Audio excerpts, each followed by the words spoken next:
Okay, in our series of constitutional developments, this is the last act, the Indian Independence Act of 1947. You are seeing the timing of this act, right? 1947. Let me give you a brief about what was happening in world at that point of time. At that point of time, World War II. The timing of World War II was when? Do you know? Do you have any idea about it? Any years in between which it has happened? Any guess? Yeah, it's between 1938 to 45. So as you know, British is also one of the player in World War II.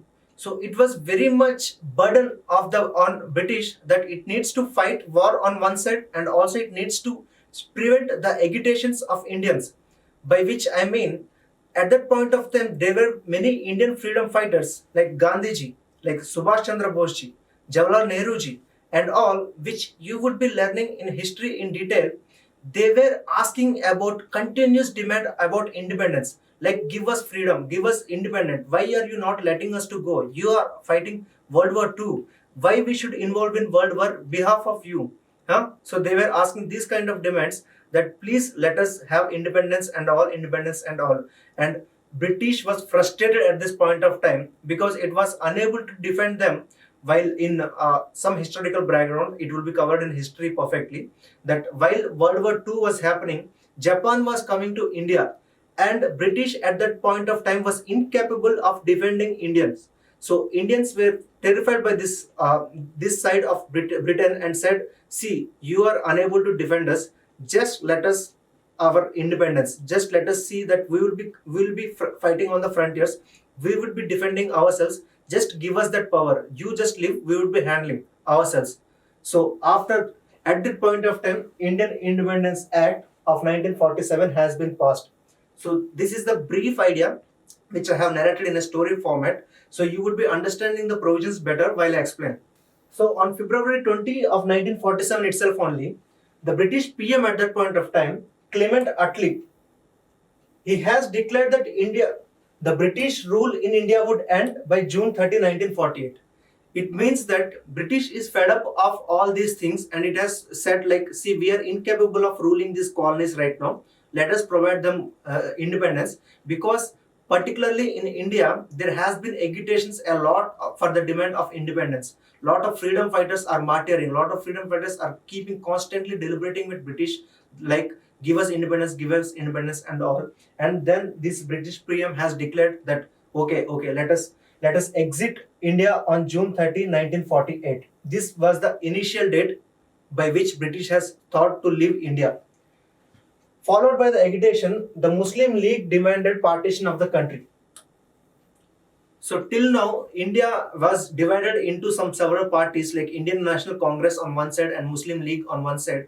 They were operating coherently, like to demanding an independent India, which you would be knowing in history better. But for the quality sake, we need to know that at this point of time, Muslim League is demanding a separate country altogether, which means to say that the territories which India is consisting of, they would be divided.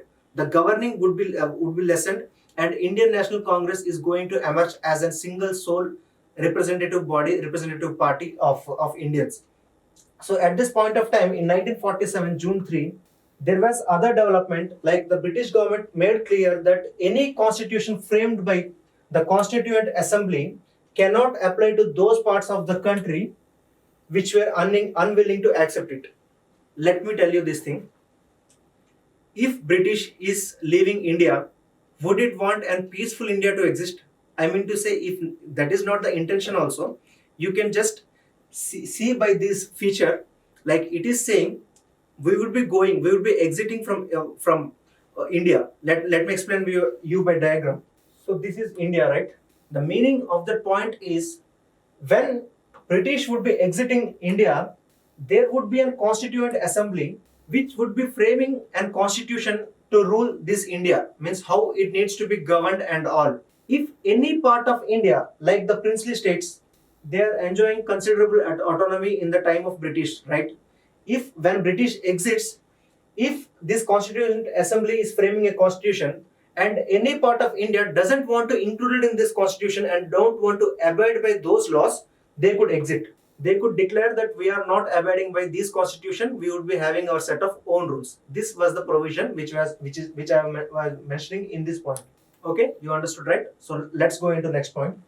So same day, as I have said in previous slide, that Muslim League is continuously demanding for a partition of India. They are saying that no, we do not want to exist. We want a separate state for Muslims, which now exists as Pakistan. But at that point of time, it was united with India, and Muslim League was continuously demanding, like, see, if British is going to exit from India, we are not going to be governed by this Indian National Congress.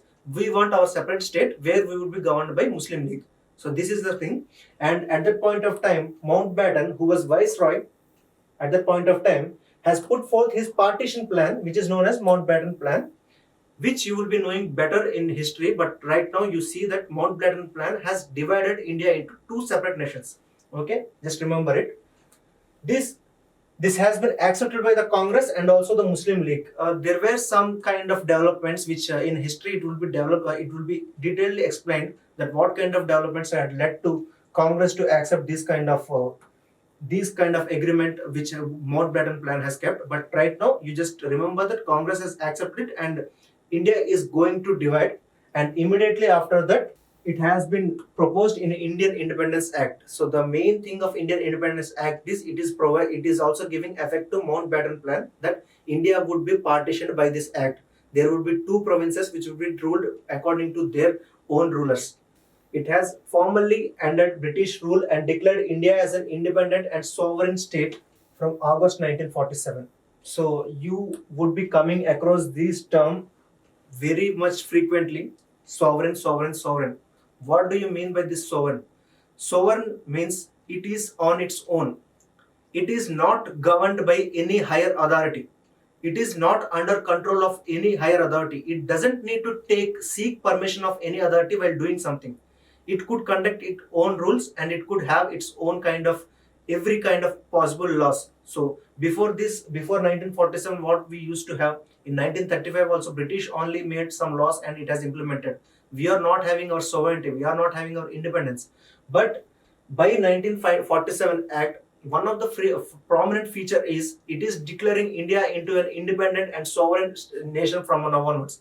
It is on its own. It is now equal to Britain also. It is not under Britain. It is equal to Britain. It is on its own. This is the meaning of sovereign state. The partition of India and the creation of two independent dominions of India and Pakistan. So I would explain it as till now. While I was drawing, I have drawn this kind of thing, right? I used to include here Pakistan. I used to include here Bangladesh each and every time. But now what has happened?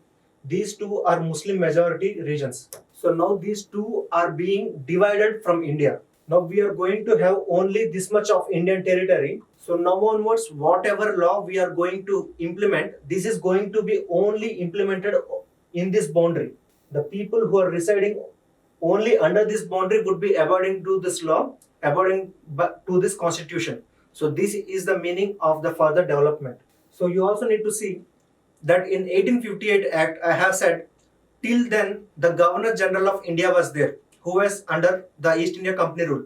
But while we have came to Crown rule, we used to have the Governor General of India, not him, but the Viceroy, the office of Viceroy.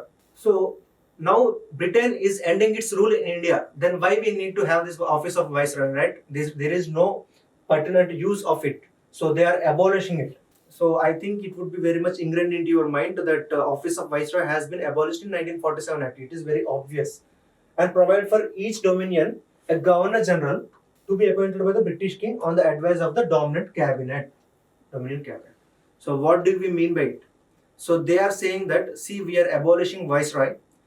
But if the Dominion cabinet wants, which means if the National Congress, Indian National Congress comes into power, if this Dominion cabinet wants some kind of assistance from Britain to rule in India, then we could appoint a Governor General on our behalf so that some kind of assistance would be given to you. It's an goodwill gesture from Britain to India. You could consider it that kind of time, because it is saying that only on the advice of the Dominion cabinet.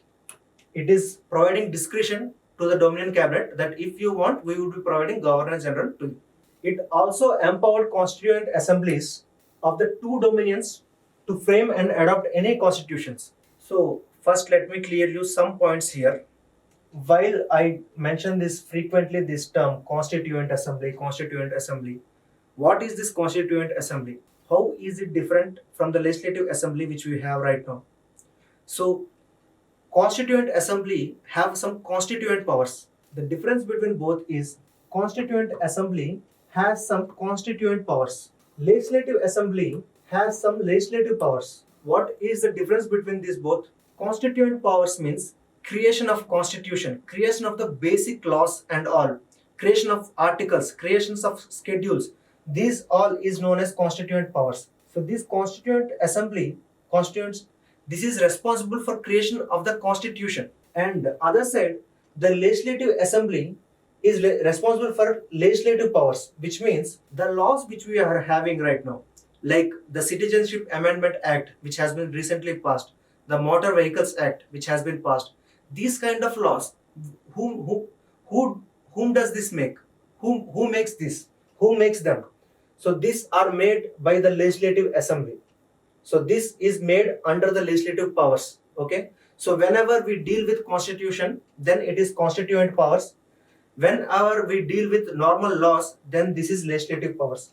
So whenever I say constituent assembly, these are people directly involved in making a constitution. So just remember it. It would avoid confusion. So now Pakistan is there, India is there. Both are going to be get independent, and they are also going to have their own constituent assemblies. So this act has empowered that these both assemblies could have their own constitution separately. Whatever rules they make, we are not interfering. We are not saying this rule is right, this rule is wrong. We are keeping ourselves out. So now we have left India on its own fate. It could do anything which it wants, and Pakistan also could do the same. So by this point, they are meaning that thing. It has also abolished the office of Secretary of State, and it has transferred these functions to Secretary of State for Commonwealth Affairs. What is this Commonwealth Affairs? After the independent, after decolonizing, I mean to say when British is leaving India, it has, as a goodwill gesture, it has made some set of Commonwealth countries, which means to say wherever British was present, like some countries in Africa, some countries in East Asia, some countries like India, these all groupings could act like, yeah, we were under former control of British, but now we are independent nations. We could include and form as a Commonwealth. So by this, the Commonwealth states means those countries which were previously under the rule of British. Now they have unified under the name, under the banner of Commonwealth. So the Secretary of State, who used to be there in the previous government rules, now is that position is abolished, and his powers have been transferred for Secretary of this Commonwealth Affairs. And freedom to the princely states either to join the Dominion of India or Dominion of Pakistan, or to remain independent. This is very important provision, because see what it is mentioning here is, now some provinces are there in India, right? Some provinces are there in India. Some princely states are there in India. This act is saying that whatever the constitution is there, now these princely states could be in India, or they could join Pakistan. Pakistan means here also, this is called as East Pakistan, now which is Bangladesh. It is called as East Pakistan previously. So these princely states could remain in India, or could join Pakistan, or could function autonomously. Why I am stretching on this point is, Jawaharlal Nehru has become very much angry on this point. He has said, how could you do this?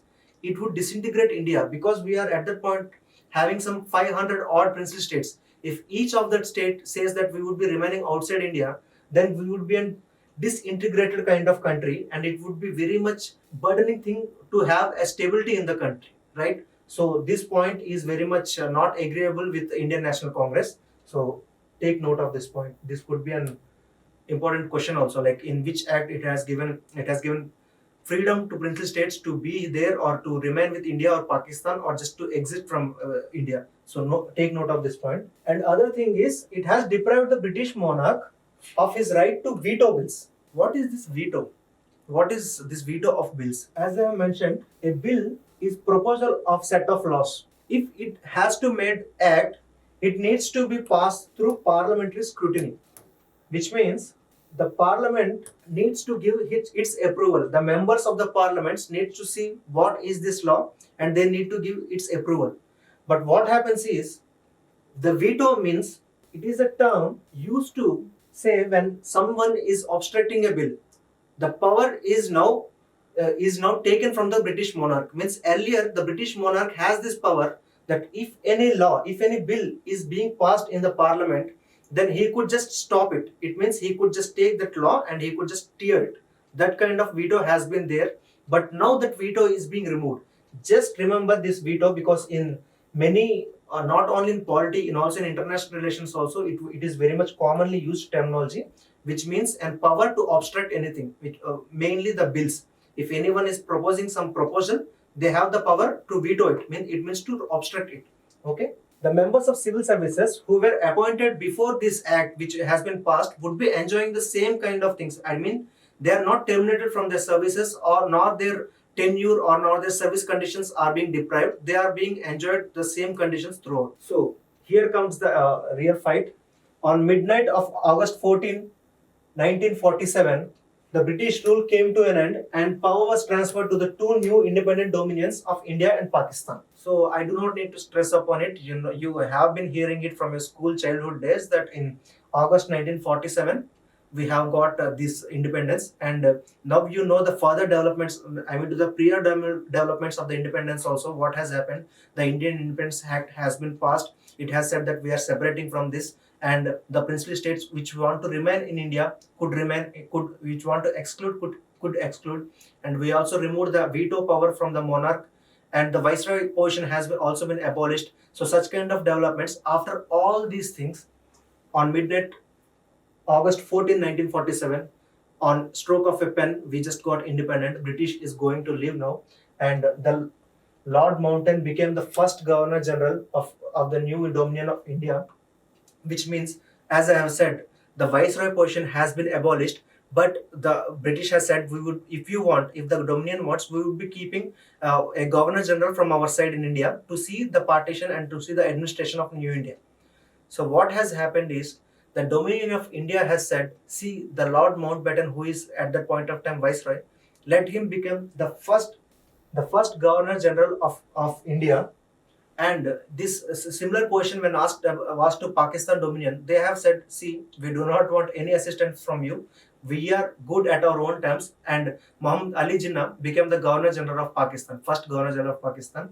And at that point of time, Jawaharlal Nehru has become first Prime Minister of independent India. It is an ad hoc kind of thing, which means it is not a permanent, because at that point of time no elections were being done.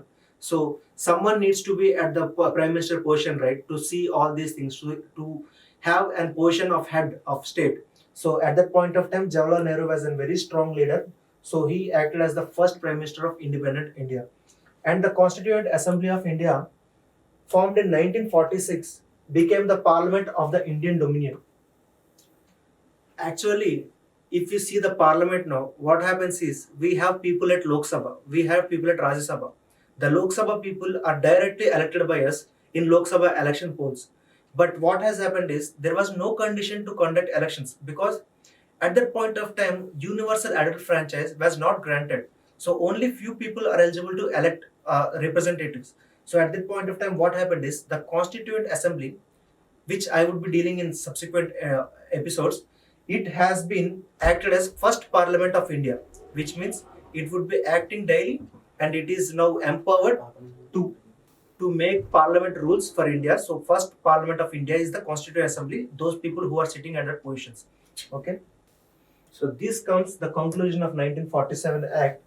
See, speaking frankly, this act is not that important, because it doesn't have any much great significance events happening. Only you have to remember that by this act, the partition of India and the independence of India, the leaving of British, has been very much in the talk. So just let's summarize whatever I have mentioned in previous acts also.